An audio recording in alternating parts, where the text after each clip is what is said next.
मेरे साथ एक नारा लगाएंगे, क्योंकि अगर 2047 में भारत को विश्व गुरु का स्थान प्राप्त करना है, विकसित भारत के अंदर पहुंचना है, तो हम लोगों का सामूहिक प्रयास के द्वारा ही यह संभव है और उस संकल्प के साथ भी यह संभव है। भारत माता की, भारत माता की। दोनों हाथ उठा के जोर से आवाज आना चाहिए। यूट्यूब पे भी जा रहा है ये संवाद। भारत माता की वंदे वंदे। यहाँ पर हमारे सबके आदरणीय अशोक प्रधान जी, हमारी वाइस प्रिंसिपल जी, रेखा शर्मा जी, पूर्व के हमारे प्रधानाचार्य जी, और राजेश जी, और यहाँ पर मेरे साथ उपस्थित जो मेरे 1980 बैच के कलीग्स हैं, संजय टंडन, मनोज और समीर जी को हमने सुना। अनूप और मनीष जी का ये प्रयास है, उसके लिए भी आप सबका बहुत बहुत अभिनंदन। देखिए, अपने इंस्टीट्यूट में आके बहुत अच्छा लगता है and this is my second program. मैं एनुअल फंक्शन में भी आया था। जिस तरह से वो प्रोग्राम हुआ था, आज मिसेस टंडन मैडम प्रिंसिपल को हम मिस कर रहे, लेकिन जिस तरह का हाई क्वालिटी प्रोग्राम था, उसने मुझे बहुत इम्प्रेस किया। और यह छाया साहब के साथ तो पर्सनल हम सब लोगों का पूरा जीवन, जो फॉर्मेटिव ईयर्स हैं, वो तो छाया साहब के साथ ही बीता। 1900 लगभग 69-70 में मैंने स्कूल ज्वाइन किया था। 80 के दिन 1980 में मैं पास आउट हुआ था। उन फॉर्मेटिव ईयर्स में छाया जी ने हमारे जीवन में बहुत बड़ा प्रभाव किया है। और केवल वही नहीं, जब मेरे फादर, हम मध्य प्रदेश से आए थे, तो जब दिल्ली आए तो शुरू में एकदम सलमान पब्लिक स्कूल में मेरा एडमिशन हो गया। और मेरे पिताजी ने जब दिल्ली आके कुछ दिनों बाद उन्होंने कहा कि मुझे तो भारतीय विद्या भवन में पढ़ाना है। क्यों? क्योंकि भारतीय विद्या भवन का ग्लोबल, उस समय भारतीय संस्कृति, सनातन धर्म, जो इंस्टीट्यूशनल कैपेबिलिटी थी, या जो इंस्टीट्यूशनल जो इसकी पोटेंशियल था, या जो उसका इमेज था, उसके लिए बहुत ही मतलब पूरे देश में नाम तो था ही। और बीच में ये हुआ कि सेशन शुरू हो गए थे और एडमिशन बीच में बंद हो गए थे। तो मेरे पिताजी लेडी हार्डिंग में पढ़ाते थे, तो उन्होंने काफ़ी रिक्वेस्ट करी, बहुत बार प्रिंसिपल को कहा कि बीच में आप एडमिशन ले लीजिए। और काफ़ी प्रयास के बाद वो बीच में मेरा एडमिशन हुआ। मुझे भी लग रहा था कि क्यों इतना इंसिस्ट करें मेरे फादर। तब मैं फर्स्ट में एडमिशन लिया था मैंने। और उसके बाद मुझे लगा कि पूरे जिस तरह से भारतीय विद्या भवन ने मुझे नर्चर किया, जो वैल्यूज़ जीवन में ली, उस समय मॉरल एथिक्स पे क्लास होते थे, कैंप्स होते थे। छाया साहब के नेतृत्व में हमने एनसीसी, कई जगह विदेशों में, श्रीलंका तब के ट्रिप्स वगैरह किए, और किस तरह से साथ में रह के एक नर्चर करना उस उम्र में कैसे था, वो हमने सीखा। तो आज मैं जो यहाँ आया हूँ, तो मुझे बहुत ही अपने आप का खुशी भी हो रही है, और आप सबका बहुत मैं अभिनंदन भी करना चाहता हूँ कि मुझे आज ये मौका दिया। एक और, छाया साहब के तो जीवन की कई चीज़ें रेखा मैडम ने बताया, और भी सब प्रधान साहब ने भी बताया, सब ने, जागृति मैम ने भी बताया कि उनका एक बहुत बड़ा एक्सपीरियंस भी मेरे साथ, मेरे पर्सनल लाइफ में हुआ था। 1975 में किस तरह वैल्यूज़ को नर्चर करना, उनको प्रमोट करना, छाया साहब ने कैसे अपने जीवन में उन वैल्यूज़ को जिया है। ये जैसे मैडम आपने बताया, हमें लगता था प्रिंसिपल कितनी बड़ी चीज़ है। वो साइकिल निकालते थे, कहीं भी जाते थे, सफ़ेद कपड़े तो उन्होंने पहने, लेकिन जो सिंप्लिसिटी के साथ उन्होंने जीवन जिया, डेडिकेशन के साथ जिया, जो नर्चर किया। तो इमरजेंसी में क्या हुआ कि जब इमरजेंसी की घटना, तो पता है भारत के इतिहास में एक बहुत बड़ा धब्बा हमारे प्रजातांत्रिक पूरे परिदृश्य में हुआ था। इमरजेंसी लग गई थी, और मैं राष्ट्रीय स्वयंसेवक संघ से बहुत एक्टिव था। हम लोगों ने कहा कि प्रजातंत्र का ये जो डेमोक्रेसी को जो पूरी तरह से ख़त्म करके हत्या करने का जो काम हो रहा है, इसके खिलाफ एक देशव्यापी सत्याग्रह का, नॉन वायलेंट सत्याग्रह के रूप में आरएसएस और ऑल पॉलिटिकल पार्टीज़ ने एक सत्याग्रह करने का एक मूवमेंट चलाया था। और मैं 8वीं में पढ़ता था, क्योंकि आरएसएस और इस पूरे उसमें काफ़ी एक्टिव था। तो मैंने सत्याग्रह किया, नेशनल स्टेडियम में सत्याग्रह किया, जेल चला गया 3 महीने, लगभग 3 महीने में 7 दिन कम जेल में रहा। और 3 महीने के लगभग के बाद जब मुझे छोड़ा गया तो फिर मेरे कई लोग थे, जो, मैं तो बहुत छोटा था, 13 साल का ही था, लेकिन कई लोगों को स्कूल से निकाल दिया गया था, कॉलेजेस से निकाल दिया गया था, जिन लोगों ने सत्याग्रह किया। तो कई तरह की यातनाएं तो उन्हें मिली ड्यूरिंग द जेल टर्म। लेकिन जब मैं आया तो मुझे लग रहा था कि मुझे भी स्कूल से निकाल दिया जाएगा। छाया साहब से मेरे पिताजी लेके आए मिलने के लिए। मेरे पिताजी तो उस समय भी जेल में थे, मेरे चाचा जी लेके आए। उन्हें तो 6 महीने, हम तीनों जेल में थे अलग, मैं 3 ही परिवार में थे। मेरी माँ को अलग तिहाड़ जेल में रखा था, मुझे चिल्ड्रन जेल में रखा था, और मेरे पिताजी को, जो कि प्रोफेसर थे लेडी हार्डिंग मेडिकल कॉलेज में, उनको नागपुर जेल में रखा गया था। तो वो तो जेल में थे। मेरे चाचा जी, उनके बच्चे भी यहीं पढ़ते थे, तो वो लेके आए। तो छाया साहब ने कहा कि देखो, मुझे दिखाया कि एक सर्कुलर आया है गवर्नमेंट का। उस समय जब कितना डर होगा, आप तो जानते थे किस तरह का भय का वातावरण था। एक सर्कुलर आया है कि जो भी इस किसी एक्टिविटीज़ में पार्टिसिपेंट हैं उनको स्कूल से निकाल देना है। ये जनरल सर्कुलर था, सभी स्कूलों को दिया था। उन्होंने कहा ये सर्कुलर आया, लेकिन मैं तुम्हें स्कूल से नहीं निकालूंगा, तुम्हें स्कूल में मतलब वापस पूरी तरह से परीक्षा देने का, अटेंडेंस का भी कोई प्रॉब्लम नहीं होगा। और जल्पा हमारे साथ पढ़ती थी मेरी क्लास में, उसको बुला के बोला कि जो 3 महीने में कोई भी किसी तरह के कोर्सेज वगैरह में कोई कमी है या कोई भी इसको हेल्प करनी है, तो उन्होंने पर्सनली कहा कि तुम्हें ध्यान रखना। और उसके बाद असेंबली में इतनी हिम्मत, उन्होंने कहा कि असेंबली में, जब मैं स्कूल में आया तो असेंबली में उन्होंने अनाउंस किया इमरजेंसी के टाइम पे कि हमारे स्कूल में एक विद्यार्थी ने प्रजातांत्रिक डेमोक्रेसी के लिए अपनी बात को मजबूती से रखा। तो मुझे लगता है कि ऐसी पर्सनालिटी के साथ हमने नर्चर अपना जीवन किया है, बहुत सारे हमने आयाम किए। तो आज उनके मेमोरियल लेक्चर में जब हम अपनी बात कहने के लिए मुझे बुलाया, तो मेरे लिए तो ये बहुत ही सम्मान की भी बात है और बहुत खुशी की भी बात है।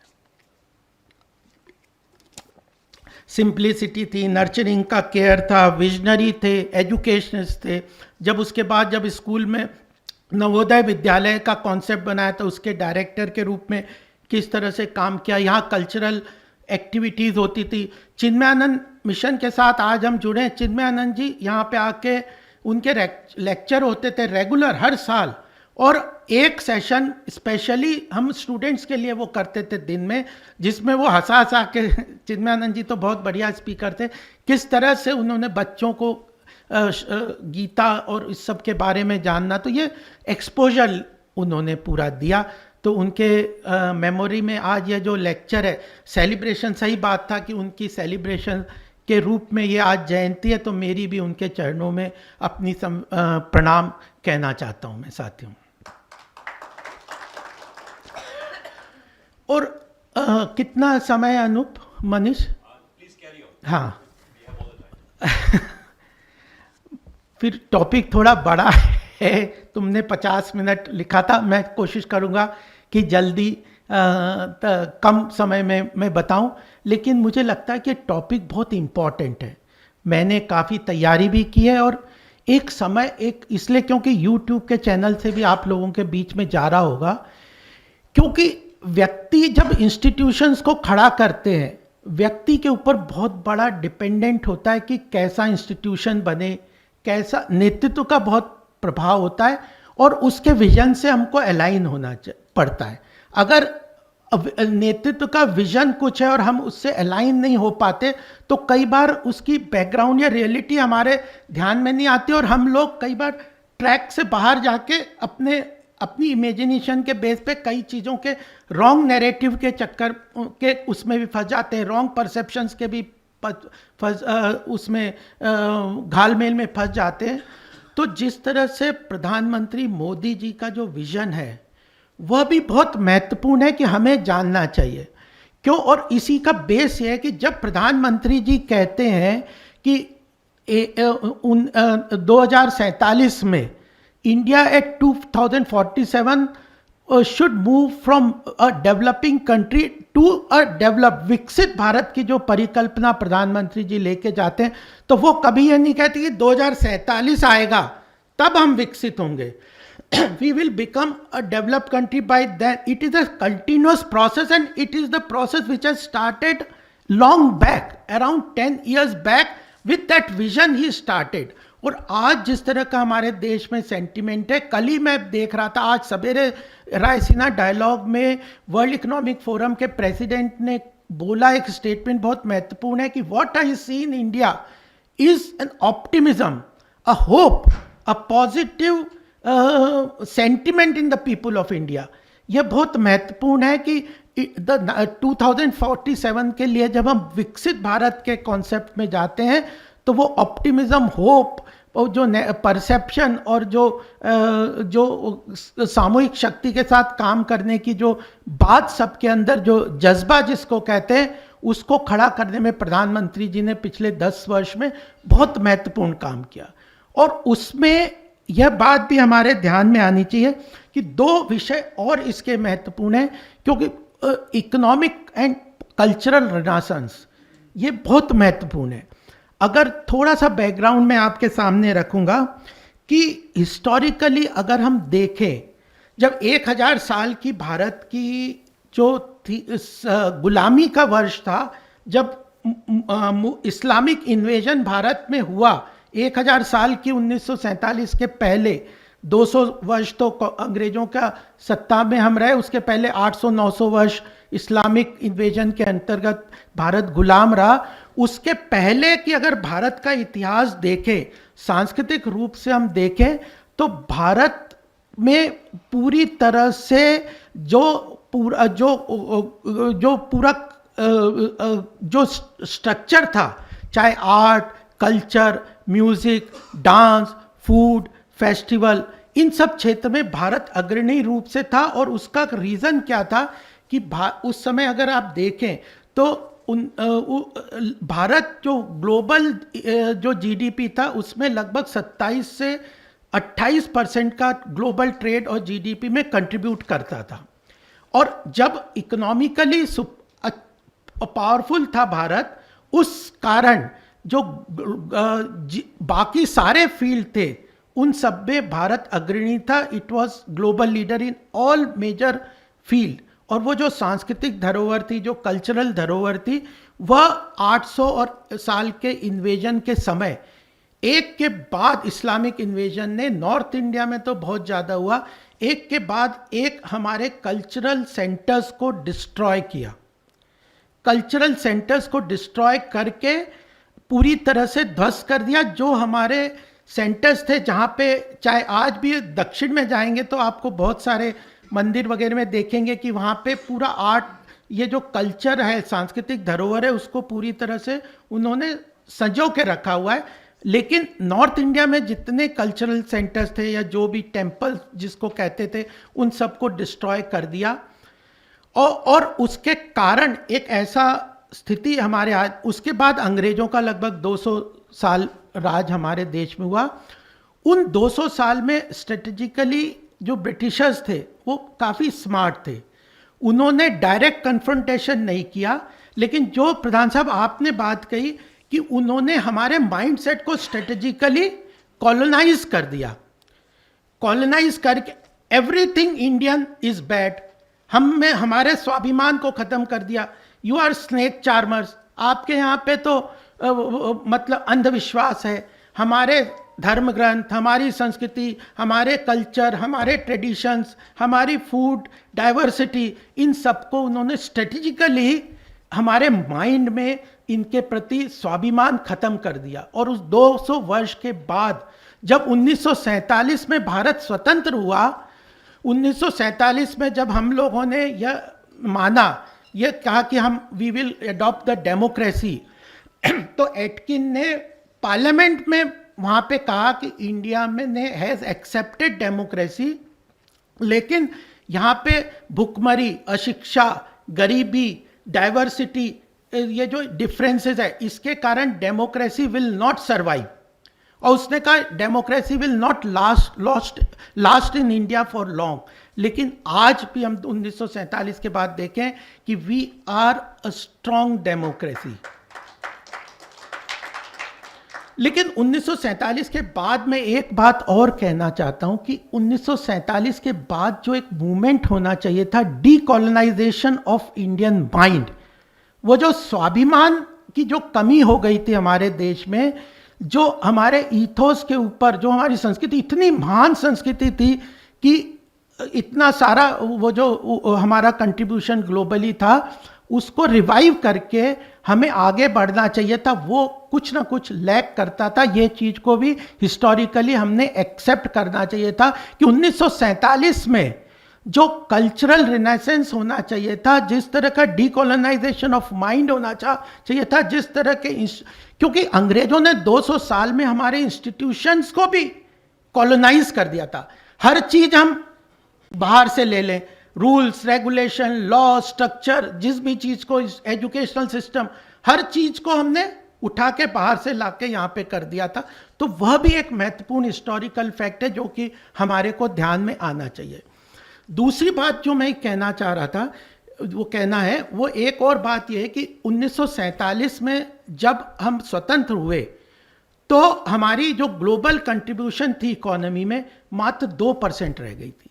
उसके कारण जो इकोनॉमिक जो वेलबींग है या जो इकोनॉमिक पावर था वो हमने पूरी तरह लूज कर दिया। तो 27-28% के ग्लोबल ट्रेड को कंट्रोल करने वाले, जीडीपी को कंट्रोल करने वाले मात्र 2% में रह गए और सब जगह हमारी खराब हालत हो गई। तो जब 2014 में मैं आके ये कहना चाहता हूँ कि जब प्रधानमंत्री जी मोदी जी ने ये पूरा इसको सत्ता में आए तो उन्होंने इस बात को पूरी तरह से, वो इस बात का उनके ध्यान में था कि हमें इस ये जो डीकोलोनाइजेशन ऑफ इंडियन माइंड है, जो हमारा स्वाभिमान है, जो हमारा जो अपनी संस्कृति, जो हमारे कंट्रीब्यूशन टू द वर्ल्ड है, जिसमें हमारा ट्रिमेंडस पोटेंशियल है, उसको फिर से उभार के उस स्वाभिमान और आत्मविश्वास के साथ आगे बढ़ने का पूरा एक माइंडसेट, इकोसिस्टम तैयार करना है। और उस इकोसिस्टम के बाद ही इकोनॉमिक पावर भी जरूरी है। आज अगर आप देखें कि G20 के रूप में भारत को इतनी सम्मान मिल रहा है, प्रधानमंत्री मोदी जी को ग्लोबल प्लेटफॉर्म्स पे इतना एक्सेप्टेंस मिल रहा है, या मल्टीलेटरल प्लेटफॉर्म से world Economic forum, United Nations की सिक्योरिटी काउंसिल की परमानेंट मेंबरशिप की जब बात आ रही है, ग्लोबल मल्टीलेटरल कॉन्फ्लिक्ट्स में, बायलेटरल कॉन्फ्लिक्ट्स में भारत की बात सुनी जाती है, चाहे रशिया यूक्रेन क्राइसिस हो, चाहे यूएस का सैंक्शन हो ईरान के खिलाफ, उन सब में भारत की बात सुनी जाती है। तो इसलिए नहीं है कि उन्हें अब भारत से ग्लोबल लेवल पे प्रेम हो गया है, वो इसलिए है कि उन्हें लगता है ग्लोबल लेवल पे कि आने वाले 1-2 दशक में जो इकोनॉमिक एक्टिविटी है, जो ग्लोबल इकोनॉमिक एक्टिविटी है, it is going to shift to India and they want to participate in that economic activities, and therefore they are giving respect to Indian leadership and Indian thought, and they want to participate. तो प्रधानमंत्री जी के mind में बिल्कुल clear है कि अगर हमें 2047 में या आने वाले समय में ग्लोबल लीडरशिप एज्यूम करनी है तो हमें इकोनॉमिक पावर बनना है।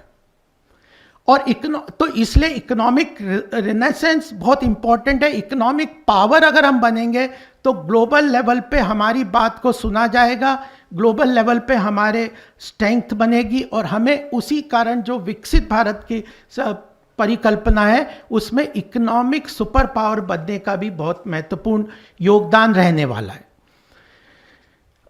एक और बात आप सबके सामने ये मैं कहना चाहता हूं कि जब हम कई बार क्या होता है कि कई चीज़ों में नैरेटिव में, मैं कई जगह पे क्योंकि लॉ का भी स्टूडेंट रहा हूँ, मैंने देखा है कि लोग कहते हैं कि जो ग्लोबल कॉन्सेप्ट्स जो हैं, मान लीजिए जो आपने थोड़ी बात कही थी, सेक्युलरिज्म, इंक्लूसिव ग्रोथ, मैंने कहा प्रजातंत्र, democracy, protection of minority, federal structure, जो हमारे स्टेट्स का फेडरल स्ट्रक्चर है, या यूनिफॉर्मिटी, जो हमारी डाइवर्सिटी है उसको अलाइन करके सबको साथ लेने के जो कैपेसिटी है इंडिया की, ये जो सारे जो बेसिक वैल्यूज़ हैं वो केवल संविधान के कारण भारत में नहीं है। संविधान में लिखा हुआ है इसलिए हम ना डेमोक्रेटिक नहीं है। संविधान में तो पाकिस्तान के भी डेमोक्रेसी लिखा हुआ है, संविधान में तो सेकुलरिज्म का वर्ड कई जगह पे वर्ल्ड में है। लेकिन इसलिए हम ये सब वैल्यूज के साथ आगे जा रहे हैं क्योंकि हमारी सांस्कृतिक सोच जो जनरेशन से समाज में हमारे देश के अंदर जो हमारी वैल्यूज हैं वो इनकॉर्पोरेट है, हमारे अंदर है। तो ये कॉन्स्टिट्यूशन किसी को ना डेमोक्रेटिक बनाता है ना सेकुलरिज्म के अंदर बनाता है। ये जो हमारे एथोस हैं, जो हमारे जो जनरेशन से सिविलाइजेशनल वैल्यूज़ हैं, उसके कारण ये सारे वैल्यूज़ को हम प्रिजर्व करते हैं और उसमें भारतीय विद्या भवन जैसे इंस्टीट्यूशंस का तो बहुत बड़ा योगदान है। ये भी हमें ध्यान में रखना चाहिए। कई लोग कहते हैं कि we are secular because our constitution there is a return that we are a secular republic democratic institution. ये तो अडॉप्ट हमने बाद में किया। हमारी संस्कृति तो हजारों साल से चली आ रही है और डेमोक्रेसी का पद जब भगवान बुद्ध के टाइम से डेमोक्रेटिक गणराज्य हमारे यहाँ चलते हैं, तो यह भी हमें ध्यान में रखना चाहिए। तो यह इम्पोर्टेंट फ्रेमवर्क के साथ मैं आपको कुछ बातें और बताना चाहता हूँ। वो ये है कि अब क्योंकि हमें मालूम है कि हमें इकोनॉमिक पावर बनना है, ग्लोबल लीडरशिप एज्यूम करना है, सामूहिक संकल्प के साथ चलने पे ये होगा, सबका प्रयास से होगा, सबका विश्वास सबके साथ से होगा। तो उस चीज़ को अचीव करने के लिए कुछ चीज़ें, एक इकोसिस्टम भी हमारे ध्यान में आना चाहिए। गवर्नेंस के मॉडल में गवर्नमेंट की ड्यूटी ये होती है कि उस इकोसिस्टम को क्रिएट करें, उस इकोसिस्टम एनवायरनमेंट को क्रिएट करें, उस नैरेटिव को क्रिएट करें, उस तरह के जो डिलीवरी मैकेनिज्म है उन सबको क्रिएट करें और अपॉर्चुनिटीज़ को क्रिएट करें। उन सब में बहुत सारे इनिशिएटिव सरकार ने आर्थिक रूप से भारत को मजबूत करने के लिए, आर्थिक शक्ति के रूप में खड़े करने के लिए किए हैं। और अपॉर्चुनिटीज़ भी हमारे ध्यान में आनी चाहिए। केवल हमारे चाहने से कि हम आर्थिक महाशक्ति बन जाएं, हम ग्लोबल लीडरशिप बन जाएं, तो कोई नहीं बनाने वाला, कोई बनने वाला नहीं। आज मैं कई कॉलेज स्टूडेंट्स के पास जाता हूँ, यूनिवर्सिटीज़ में जाता हूँ कि उनसे पूछता हूँ कि आप चाहते हो ना भारत महाशक्ति बने? सब कहते हैं हाँ बने बने, हाथ खड़े, यहाँ भी सब कहेंगे। लेकिन क्या हम अमेरिका को कहेंगे हमें महाशक्ति बना दे तो बना देगा क्या? बिल्कुल नहीं करेगा। हमें अपने दम पे करना है। फिर हम कहें कि घर में बैठे हुए हम माला जपने लग जाएं कि हम महाशक्ति हो जाएंगे, महाशक्ति हो जाएंगे, होंगे क्या? नहीं होंगे। हमें सबको काम करना पड़ेगा। तो सामूहिक संकल्प, सामूहिक प्रयास और इकोसिस्टम जो गवर्नमेंट क्रिएट करता है, और सिचुएशनल भी होती है। आज के समय में जब मैं 1000 साल की गुलामी के बाद 77 साल के स्वतंत्रता के बाद की स्थिति को ला रहा हूँ, तो ऐसा हिस्टोरिकल टाइम इस वक्त भारत में, गोल्डन अपॉर्चुनिटी टाइम भारत में है। और इसमें वैश्विक रूप से भी कई ऐसी परिस्थितियां आ गई है कि जब हम लोग कहते हैं कि ये जो अमृत काल, 25 साल का जो अमृत काल हमारे सामने आने वाला है, तो यह अमृत काल बहुत महत्वपूर्ण है। और यह भी महत्वपूर्ण है कि इस हिस्टोरिकल जंक्चर में हम सब लोग मौजूद हैं। और यह हम सौभाग्य की बात है।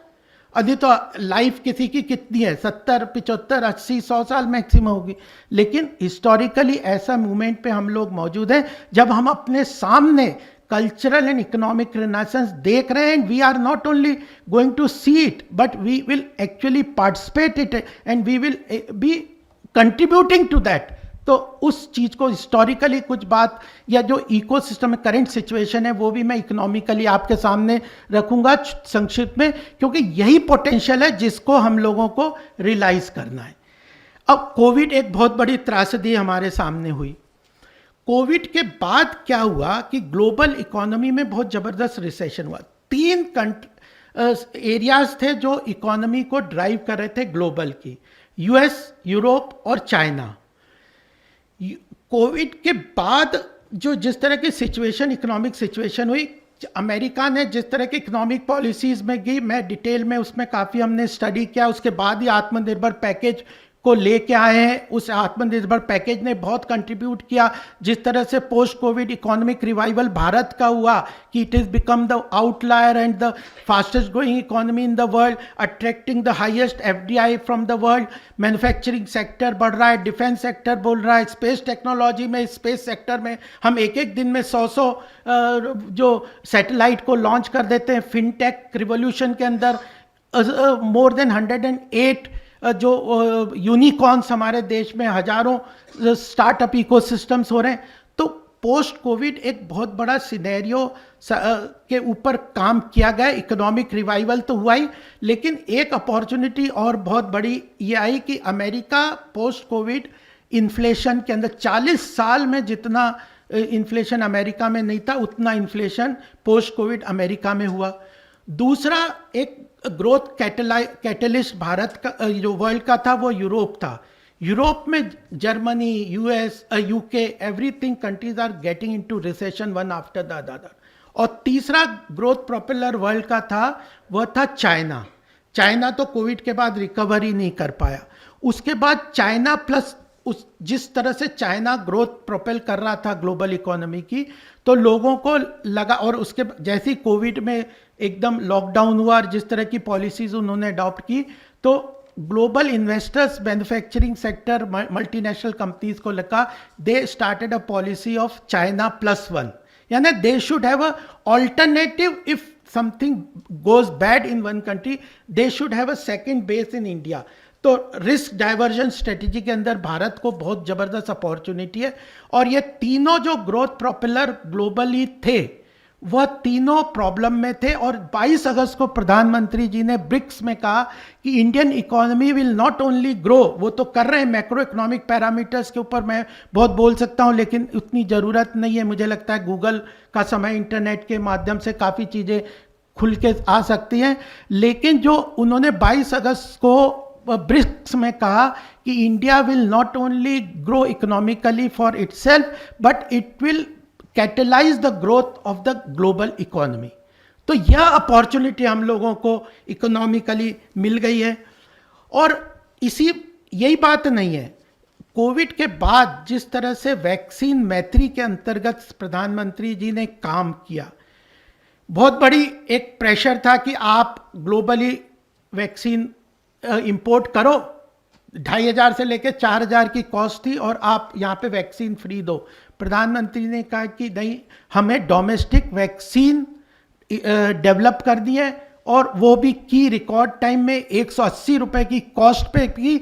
भारत में 230 करोड़ लोगों को वैक्सीन फ्री में दिया। और यही नहीं, वैक्सीन मैत्री के माध्यम से अफ्रीकन कंट्रीज, आज जो अफ्रीका कंट्रीज के प्रति जो वहाँ का प्रेसिडेंट अगर पब्लिकली प्रधानमंत्री के जो पैर छूने का उपक्रम करते हैं, तो इसलिए था कि वैक्सीन मैत्री के माध्यम से अफ्रीकन कंट्रीज का जो दे के उन लोगों को जिस तरह से अपने साथ जोड़ा, वो 48 कंट्रीज हैं जो अफ्रीका की आज भारत के साथ खड़े हुए हैं। तो यह चीज़ें भी मेरे ध्यान में आती है। दूसरी बात मैं ये कहना चाहता हूँ कि एक और बड़ा इनिशिएटिव है जो हमें ग्लोबल लीडरशिप के लिए तैयार कर रहा है, वह है डिजिटल पब्लिक इंफ्रास्ट्रक्चर। G20 में बहुत बड़ा काम हुआ है। G20 में 60 से ऊपर जगहों पे भारत ने और ये जो G20 की मीटिंग्स की है, और उसका बहुत बड़ा कंट्रीब्यूशन है। उसमें डिजिटल पब्लिक इंफ्रास्ट्रक्चर यह बहुत महत्वपूर्ण योगदान के रूप में ग्लोबल लेवल पे भारत ने जो वसुधैव कुटुंबकम का जो फेस है कि global village and the world is one family, इस कॉन्सेप्ट को चरितार्थ करने के लिए डिजिटल पब्लिक इंफ्रास्ट्रक्चर को G20 कंट्रीज को इंडिया ने फ्रीली ऑफर किया है। तो जो डिजिटल रिवॉल्यूशन यहाँ पे भारत में हुआ, डिजिटल रिवॉल्यूशन के लिए सोशल वेलफेयर स्कीम्स को जनधन अकाउंट के माध्यम से जो 55 करोड़ लोगों को सरकारी 75 से ऊपर जन कल्याणकारी योजनाओं का जो लाभ सीधे at a click off button 12 crore लोगों के अकाउंट में at a click of central click off button पूरा पैसा बिना किसी लीकेजेस करप्शन के चला जाता है। उसमें जो टेक्नोलॉजिकल यूज है, ऐप है, डिजिटल पेमेंट का ऐप है, जिस तरह से मल्टीपल एप्लीकेशंस बन रही हैं, उस सारे डिजिटल पब्लिक इंफ्रास्ट्रक्चर को India has offered free of cost through G20 to the global countries, and that is being appreciated a lot by all the countries. कि आप इतनी बड़ी it could have created a big wealth, but Bharat के जो सांस्कृतिक जो सोच है कि जो ये जो जैसे वैक्सीन में भी हमने ऑफर किया है कि वैक्सीन में पहली बार इनिशिएटिव लिया था कि there should not be any patent on vaccines globally. 180 countries ने बाद में अडॉप्ट किया इस रिजोल्यूशन को।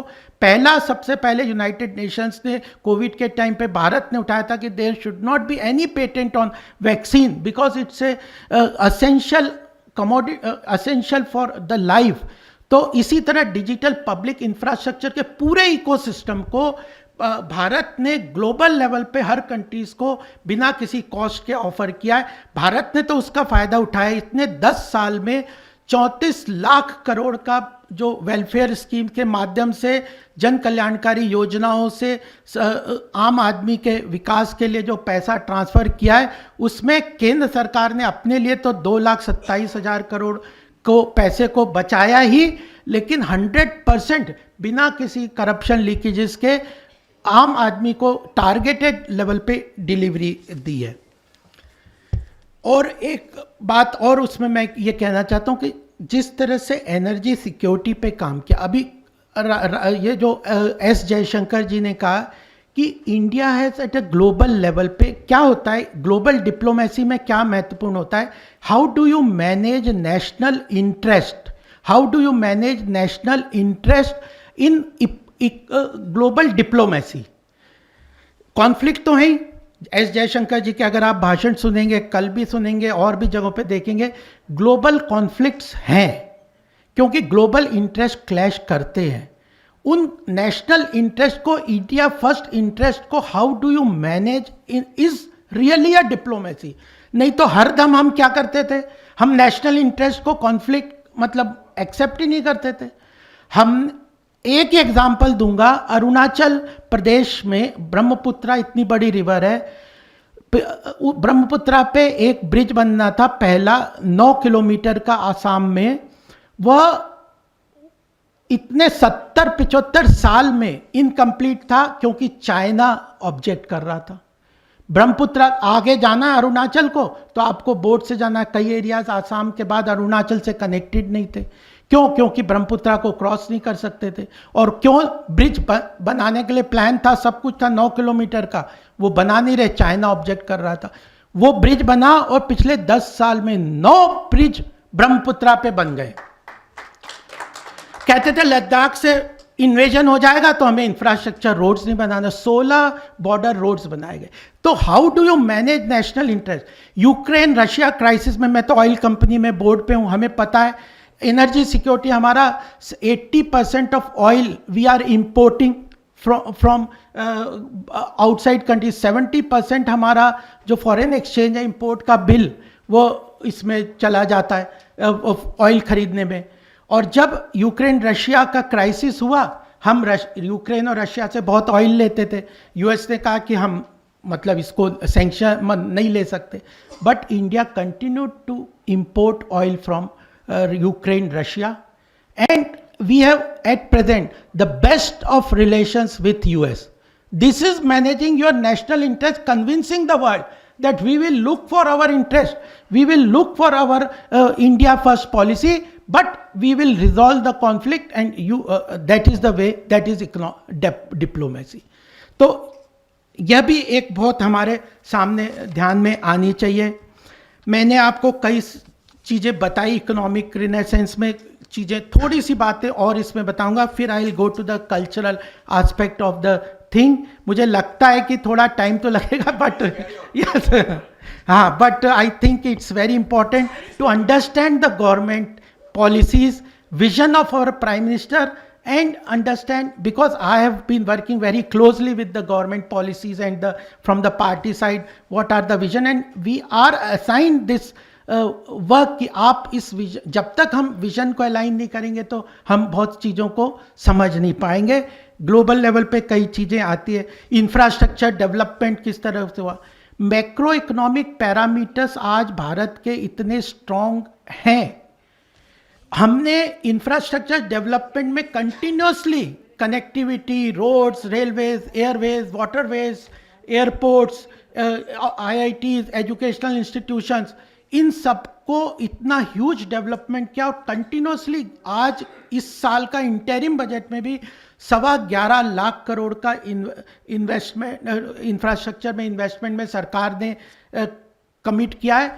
और डायरेक्ट और इनडायरेक्ट टैक्स, जीएसटी के माध्यम से इनडायरेक्ट टैक्स को भी ड्रास्टिकली कम कर दिया। रेट ऑफ इनडायरेक्ट टैक्स एक समय था 2016 में जब जीएसटी का इनडायरेक्ट टैक्स था, तब 28% के करीब एवरेज इनडायरेक्ट टैक्स था। और कई बार कहते हैं कि आम आदमी टैक्स नहीं देता। अरे एक बच्ची भी पानी की बोतल भी खरीदते थे तो इनडायरेक्ट टैक्स के रूप में पेंसिल भी खरीदते थे तो आप 25 से 30% देते थे। जीएसटी के अंदर एक तो ट्रांसपेरेंसी भी लेके आए और आज एवरेज रिलायंस आरबीआई की एक रिपोर्ट थी 11.6% ऑफ एवरेज जीएसटी के अंदर टैक्स है। Such drastical reduction in GST tax. Corporate tax 30% था, उसको घटा के 25% कर दिया। कोऑपरेटिव सेक्टर में 15% टैक्स है, जो स्टार्टअप इकोसिस्टम में 15% टैक्स है। इतना ड्रास्टिकली टैक्स कम करने के बाद भी tax collection has risen continuously by 15 to 16% in the corporate tax and indirect tax। एक समय जीएसटी के अंदर 60-65 हजार करोड़ रुपया पर मंथ का जीएसटी कलेक्शन होता था। पिछले महीने 1,67,000 करोड़ का जीएसटी टैक्स हुआ। तो रिसोर्सेज भी बढ़े, टैक्स रेट भी कम हो गया। क्यों? Corruption, leakages, audit trail, technology का यूज और डिलीवरी मैकेनिज्म में भी कोई कमी नहीं करी। टैक्स सब्सिडी उसमें भी बहुत स्ट्रांगली आगे बात की। तो मुझे लगता है कि यह महत्वपूर्ण इकोसिस्टम के रूप में सरकार ने इकोनॉमी को स्ट्रांग रिनेसेंस के रूप में काम किया, इसके ऊपर बिल्ड कर रहे हैं। और we want to become first an economic power, then only we will assume global leadership at the world. This is also very clear. और एक पब्लिक सेक्टर अंडरटेकिंग्स की भी बात मैं बताना चाहता हूँ। This is my 4th public sector undertaking on which I am on the board, I am the nominee। 2014 के बाद HAL वगैरह ये सब कहते थे बेकार है, they are drain on our economy, public sector undertaking. You go, stock market से कई जुड़े होंगे आप, किसी भी PSU का 2014 का रेट देख लीजिए और आज का देख लीजिए, 300-300 गुना बढ़ गए उनके रेट। और HAL जिसको कह रहे थे बंद कर दो, तुमने ये कर दिया, आज उसका प्रॉफिट और डिविडेंड और इतना ज़्यादा वो कर रहे। Public sector undertaking is a phenomenal revolution that has taken place. The growth that model they are taking.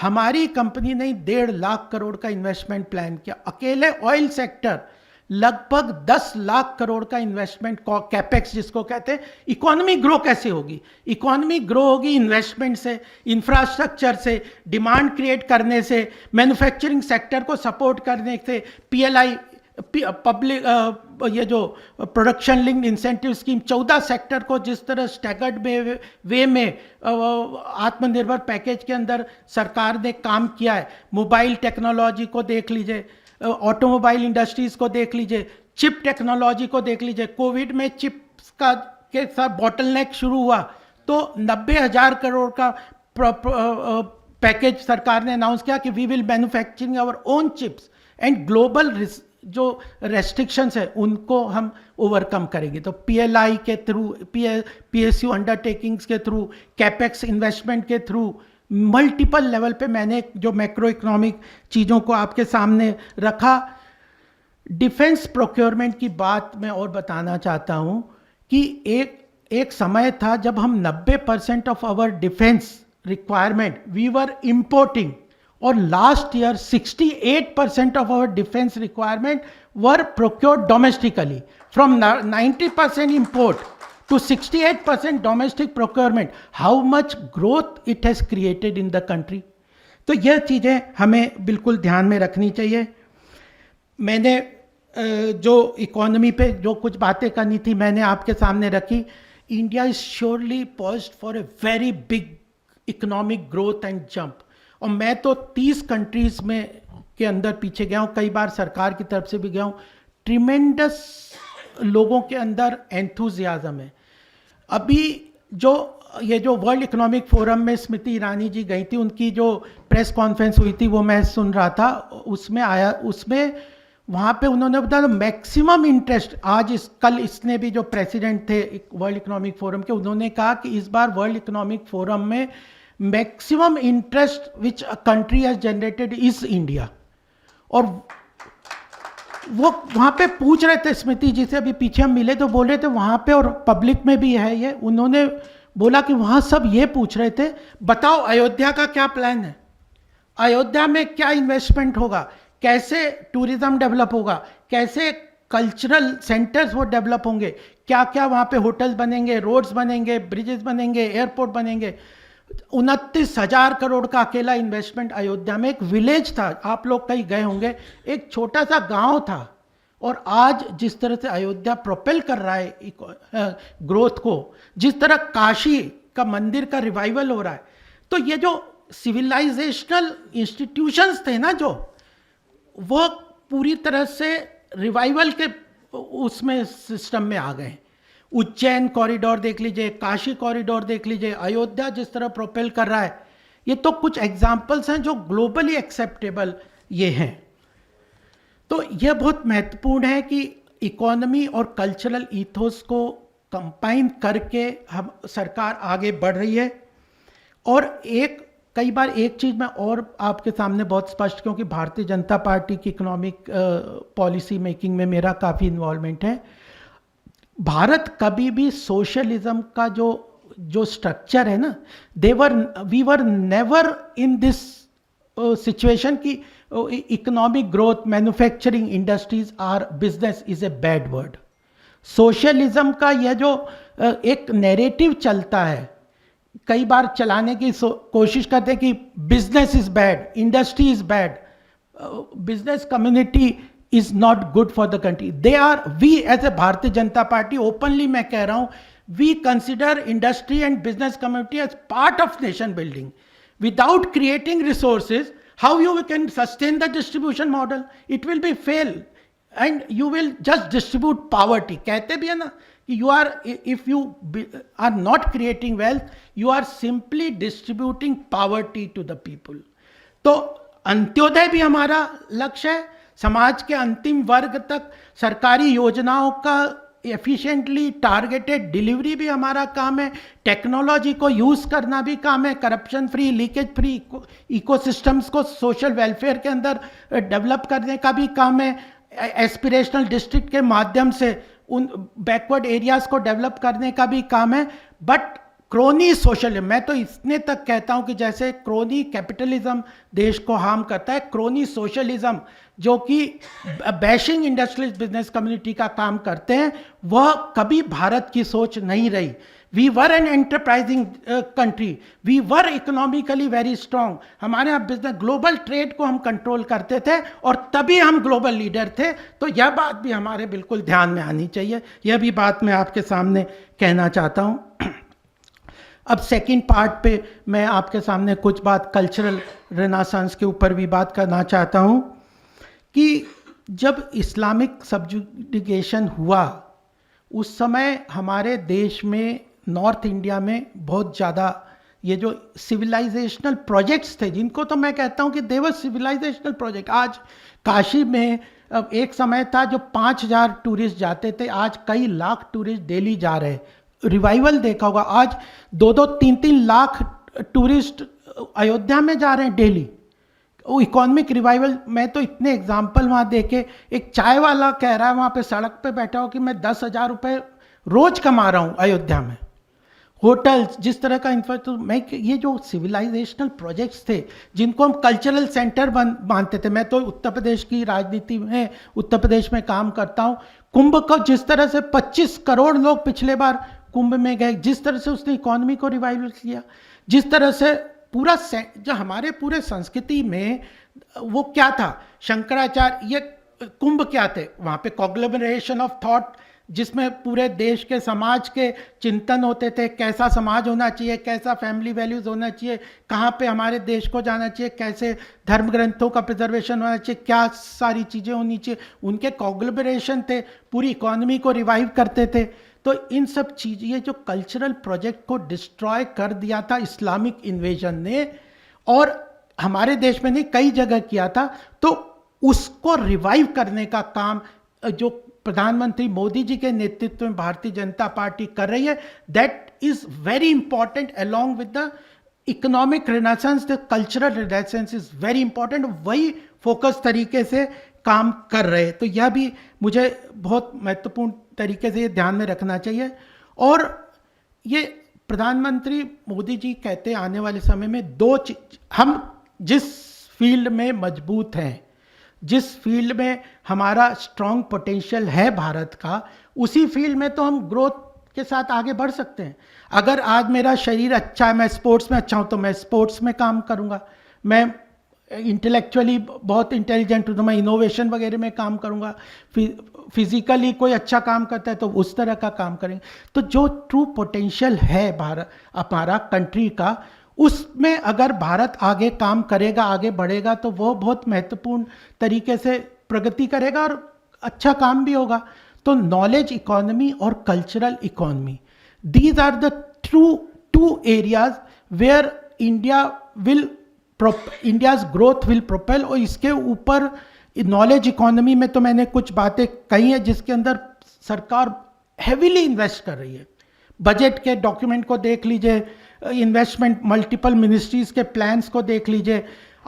Knowledge economy में artificial intelligence, green technology, blockchain technology, ये जो फिनटेक है, स्पेस टेक्नोलॉजी, स्टार्टअप इकोसिस्टम, इसमें huge investment chips technology वगैरह में कर रहे हैं। दूसरा जो एस्पेक्ट है वो है, प्रधानमंत्री जी कहते हैं, वो है cultural economy. India has tremendous potential on the cultural economy side. We have to understand, unravel the potential of cultural content, civilizational content, that सांस्कृतिक धरोहर जो है उसको हम अगर अनलीश करेंगे, उसके लिए इकोसिस्टम क्रिएट करेंगे, तो इंडिया की इकोनॉमी बहुत तेजी से आगे प्रोपेल करेगी और ग्लोबल लीडरशिप भी हमारे पास आएगी। और उसका केवल एक विजन होता है, विजन को इम्प्लीमेंटेशन करने का भी एक काम होता है। G20 के माध्यम से उन्होंने बहुत अच्छी तरह से हमारे कल्चरल इकोनॉमी को स्ट्रॉन्ग किया है। इसके पहले G20 का हर साल होता है G20, तो बहुत कंट्रीज करती हैं। Maximum number of places where G20 was organise, जो इनके सम्मेलन जो है ऑर्गेनाइज, चाइना ने किया था 12 जगहों पे। इंडिया ने इनिशियल प्लान किया कि हम 56 जगहों पे G20 के सेमिनार करेंगे, मीटिंग्स करेंगे, और हर स्टेट को मिनिमम एक तो एक सिटी आइडेंटिफाई की, और उस सिटी को आइडेंटिफाई का जहाँ पे कल्चरली और सांस्कृतिक रूप से वो महत्वपूर्ण है। वहाँ पे हैंडीक्राफ्ट है, आर्ट है, कल्चर है, म्यूजिक है, डांस है, फेस्टिवल है, आर्किटेक्चर है, हैंडीक्राफ्ट्स है। ऐसे उन्होंने कहा ऐसे सेंटर्स को आइडेंटिफाई करो, उन सेंटर्स में हम इनके मीटिंग्स करेंगे, और जब 1 लाख इन्फ्लुएंसर्स पूरे वर्ल्ड के उस जगह पे जाएंगे और वो वहाँ का इंडिया का पोटेंशियल इन कल्चरल सेक्टर्स देखेंगे, they will become the ambassadors globally. वो बताएंगे कि इंडिया की सांस्कृतिक धरोहर कैसी है, कितनी महत्वपूर्ण है। और हम स्नेक चार्मर्स की बजाय हम बन जाएंगे, क्या सच है, क्या बने, हम स्नेक चार्मर्स की बगैर हम इकोनॉमिक पावर की तरह हमारे कल्चरल इथोस के सर आगे चलेंगे। और 60 जगहों पे ये काम किया है, और कल्चरल इकोनॉमी के एम्बेसडर्स के रूप में उन लोगों को डेवलप किया है। उन सेंटर्स में इंफ्रास्ट्रक्चर को डेवलप करने का काम हो रहा है, उन जगहों पे टूरिज्म को डेवलप करने का काम हो रहा है। उस समय उस जगह पे ये विश्वकर्मा योजना जो है, सिंपल 18 मतलब छोटे छोटे उद्योग, 18 छोटे छोटे उद्योगों को जिस तरह से बढ़ावा दे रही है सरकार, बढ़ई है, नाई है, चमार है, मोची है, ये ऐसे जो इस तरह के जो काम है, छोटे 18 सेक्टर्स छोटे छोटे कामों को बढ़ावा दे रही है, लार्ज इंडस्ट्रीज को भी दे रही है। इन सब चीज़ों को आगे बढ़ाते हुए इस चीज़ों को आगे लेके मुझे लगता है जा रहे।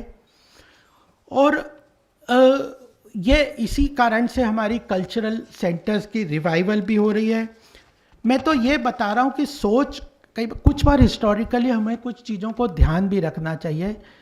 जब कुछ लोग 22 जनवरी को अयोध्या का बहुत बड़ा मंदिर का निर्माण हुआ, उसने भारत के स्वाभिमान को कितना स्ट्रांगली ग्लोबल लेवल पे स्टैब्लिश किया है कि, और जिस तरह से स्पेन एक कंट्री अकेला है, मैं बताऊं, जिसने जो ये जो वहाँ पे भी बहुत तरीके से डिस्ट्रॉय हुए थे, ये हुए थे, उसने ही भारत के अलावा वही एक कंट्री है जिसने पूरा जो हिस्टोरिकली रॉन्ग थे उसको अनडू किया है। और भारत एक दूसरा कंट्री है जिसने जो इस काम को किया है कि जो कल्चरल रिवाइवल की बात है, ये सेंटर्स को रिवाइव करने की बात है, उसको पूरी तरह से लागू किया है। और एक समय सोच ये थी कि सोमनाथ कितना बड़ा मंदिर था, सब जानते हैं, और राजेंद्र बाबू जादे हमारे प्रेसिडेंट जा रहे थे, जाना चाहते थे उसके इनॉग्रेशन में, तो उस समय के प्रधानमंत्री ने कहा, उनको चिट्ठी लिख के कहा कि आप मत जाइए। तो ये सेकुलरिज्म, इन सब चीज़ों का जो रॉन्ग डेफिनेशन था, अपने देश के संस्कृति में स्वाभिमान नहीं था, हमारे काम में अपने आत्मविश्वास को हम लैक करते थे, हम सब चीज़ कॉपी करके ग्लोबल लेवल पे सोचते थे कि ग्लोबल इंस्टीट्यूशंस ही हमें गाइड करेंगे, हमारे अपने जो किताबें, हमें क्यों शेक्सपियर को पढ़ना, हमें तो कालिदास हमारे लिए बहुत महत्वपूर्ण है। पहले हमें वीएस नैपॉल ने अपनी किताब में लिखा था, जबकि काफ़ी चीज़ों में उनका डिफरेंस ऑफ ओपिनियन था, जो उन्होंने कहा था कि ये जो सिविलाइजेशनल लेवल पे इन जो कल्चरल सेंटर्स को नॉर्थ में डिस्ट्रॉय किया, ये हमारे सिविलाइजेशन वो जो उसको मतलब प्राइड को ख़त्म करने के काम किए थे। तो यह चीज़ों का बहुत महत्वपूर्ण बात है कि उनको भी रिवाइव करने का काम किया है कल्चरल रिनेसेंस के रूप में। और these civilizational projects are not only for religious purposes, ये तो है, उनका महत्व है, मैं कभी अंडरमाइन नहीं करता कि काशी मंदिर का कोई रिलीजियस पर्पस नहीं है या वो नहीं है, बट इकोनॉमिकली उनका भी बहुत बड़ा कंट्रीब्यूशन है। पूरा अभी मेरा जेएनयू में पूरा हाउ अयोध्या की इकोनॉमी रिवाइव कर रही है, कैसा आगे बढ़ रहा है, उसके ऊपर पूरा लेक्चर था। किस तरह से उत्तर प्रदेश में योगी आदित्यनाथ के नेतृत्व में, प्रधानमंत्री जी के नेतृत्व में, किस तरह से इनको हमारे इकोनॉमिक रिवाइवल और कल्चरल रिवाइवल के सेंटर्स के रूप में आने वाले समय में आगे बढ़ रहे हैं। तो मुझे लगता है कि यह चीज़ हमारे बहुत अच्छी तरह से ध्यान में आनी चाहिए। 2047 में हम जो विकसित भारत की कल्पना लेके प्रधानमंत्री चले, तो यह कभी नहीं सोचना है कि 2047 में हम इस लक्ष्य को प्राप्त करेंगे। The process and the journey has begun in 2014 and this is very much showing in our actions. We are confident that we have to achieve this if the world has to survive. ये Arnold Toynbee की एक किताब है जो भवन ने publish की थी, उसमें उसने लिखा था if the world has to survive, 1960 के आसपास उसने लिखा था। उन्होंने हिस्टोरियन, रिनाउंड हिस्टोरियन है, उसने लिखा था if the world has to survive it had a western beginning but it has to have an orient ending, eastern end. तो यह जो एक ग्लोबल लेवल पे जो ट्रू पोटेंशियल या जो हर चीज के ना पर्पस होता है, अगर मैं जीवन में कुछ, हर प्राणी मात्र का एक कहते हैं हमारे धार्मिक उसमें कि हर व्यक्ति का कुछ ना कुछ पर्पस होता है जीवन का, वह कंट्री का भी पर्पस होता है। जब हम तो दीनदयाल जी का बहुत बड़ा लिटरेचर है जो हमें आइडियोलॉजिकली जिसको हम समझते हैं उसके ऊपर चलते हैं। उन्होंने कहा था कि जैसे व्यक्ति के अंदर आत्मा होती है वैसे कंट्री के अंदर भी चिति होती है, तो वो और उसका भी एक पर्पस है, कंट्री का भी पर्पस है। और मैं तो इस बात को पूरी तरह से विश्वास करता हूँ कि भारत का जो पर्पस है इट इज जो ज्ञान, वेद क्या है, it is the fountain head of all knowledge. तो जो हमारा ट्रू पोटेंशियल, जो पर्पस पूरे विश्व के अंदर जो रोल असाइन किया है, जो पूरे नेचर ने, उस पर्पस को हम अचीव करने के लिए, उसके लिए हमें ग्लोबल लीडरशिप एज्यूम करना पड़ेगा। और मुझे लगता है कि ये कुछ मेरे मन की बातें थी जो मैं आपके सामने करना चाहता था, और आप लोगों ने इतने ध्यान से मेरी बात को सुना, इसके लिए मैं आपका अभिनंदन भी करना चाहता हूँ। और दोनों तरह से इंडिया सॉफ्ट पावर के रूप में और हार्ड पावर के रूप में, सर्विसेज, ज्ञान, विज्ञान और इन सब के सॉफ्ट पावर के, नॉलेज इकोनॉमी के माध्यम से भी बहुत स्ट्रांगली आगे बढ़ रहा है, और हार्ड पावर के रूप में भी, यानी मिलिट्री, इंफ्रास्ट्रक्चर, मैन्युफैक्चरिंग, इस सेक्टर्स में भी पूरी तरह से तेजी से भारत अपने आप के स्ट्रेंथ को अचीव भी कर रहा है, कॉन्फिडेंस के साथ भी बढ़ रहा है। और एक विवेकानंद जी ने एक समय कहा था, एक व्यक्ति कितना बड़ा बदलाव ला सकता है। उन्होंने कहा था उस समय जब पूरी तरह से हम लोग अपने आप को कमज़ोर, असहाय समझते थे, गर्व से कहो हिंदू हूँ, मैं हिंदू हूँ। और उसके बाद किस तरह से पूरे देश में एक अलग बदलाव आया अपने स्वाभिमान का, उसी तरह से इस समय भी एक व्यक्ति ने ये कहा है कि हम विकसित भारत, यानी मोदी गारंटी, उस बात को उन्होंने कहा है कि मैं अचीव करूंगा। अगर आज हम 5वीं विश्व की सबसे बड़ी अर्थव्यवस्था बन गए हैं, फ्रेजाइल 5 से 10 साल में अगर हम 5th लार्जेस्ट इकॉनमी 2011 से 2014 के बाद आज 5th लार्जेस्ट इकॉनमी बने, और अगले 5 साल में 3rd लार्जेस्ट इकॉनमी बनेंगे, और इस मोदी गारंटी और संकल्प के साथ आगे बढ़ेंगे, तो बिल्कुल मुझे लगता है कि वह बात अचीवेबल है। करना, लीडरशिप का बहुत महत्व होता है, उस कॉन्फिडेंस को लेके आगे इकोसिस्टम्स को क्रिएट करने के लिए। और यह आम लोगों का भी इसमें बहुत बड़ा रोल इसलिए है कि अगर सही व्यक्ति को चुने, मैं तो राजनीति में हूँ, 2014 में ऐसे व्यक्ति को देश ने चुना जिसने धारा 370 हटा दिया। लोग सोचते थे, कल्पना नहीं करते थे, हम नहीं करते थे, अरे धारा 370 नहीं हट सकती, हम संघर्ष तो करते रहेंगे, लेकिन धारा 370 इस देश से हट नहीं सकती। राम मंदिर का 500 साल का संघर्ष, हम भी गए थे 92 में वहाँ पे अयोध्या में, मेरे पिताजी भी गए थे, वो तो उनको तो वहाँ पे जेल में अरेस्ट कर लिया, हमें तो आगे जाने ही नहीं दिया, फैजाबाद से रोक दिया। अयोध्या मंदिर 500 साल के लाखों लोगों के बलिदान के बाद बन नहीं सकता, बन गया। आज जिस तरह के काम हो रहे हैं, जिस तरह से वो काम हो रहे हैं, तो हम लोगों ने ऐसे नेतृत्व को चुना जो कि हमारी आकांक्षाओं, अपेक्षाओं को पूरा करने के लिए कमिटेड तरीके से, विजनर के साथ मेहनत करके तैयार होता है। तो हम लोगों को 2024 में भी इस बात को ध्यान में रखना चाहिए।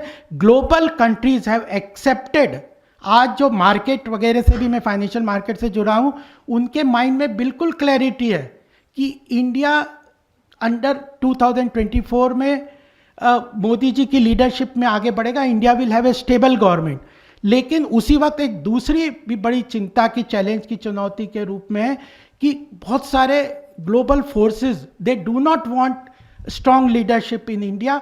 वो भी उतनी ताकत से नैरेटिव, परसेप्शन उनको खड़ा करने के लिए कोशिश करें, लेकिन हम जागरूक, पढ़े लिखे, वेल मीनिंग लोग जो हैं जागरूकता के साथ काम करें। तो इस बात को ध्यान में रखें कि भारत का हित किस में है, भारत की लीडरशिप किसके हाथ में होनी चाहिए, कौन सा व्यक्ति हमारी लीडरशिप को आगे लेके चलेगा। ये 2024 के जो 1-2 महीने के बाद जो इलेक्शन में, इस बात को, इस निर्णय के ऊपर डिपेंड करेगा कि 2047 के आने वाले समय में हो सकता है हमला रहे या प्रधानमंत्री वगैरह कौन क्या रहता है, हम में से कई लोग रहें ना रहें, लेकिन हम ग्लोबल लीडरशिप एज्यूम करेंगे। ये बहुत महत्वपूर्ण है, हम सबको काम करना चाहिए। इसी के साथ बहुत बहुत धन्यवाद। मेरे साथ एक बार जोर से नारा जरूर लगाएंगे, भारत माता की, भारत माता की, वंदे वंदे। Thank you very much. और यही सही ट्रिब्यूट होगा छाया जी को। मैंने देखा है कि उनके अंदर भारतीय संस्कृति, धर्म और उसके ऊपर कितना उनके अंदर वो जज्बा था, कितना वो उस पूरे भारतीय विद्या भवन इंस्टीट्यूशन को इसी लाइन में डेवलप करना चाहते थे कि इट शुड कंटेन, जो preserve the cultural heritage of the country. तो वो सही ट्रिब्यूट उस बात का रहेगा। धन्यवाद।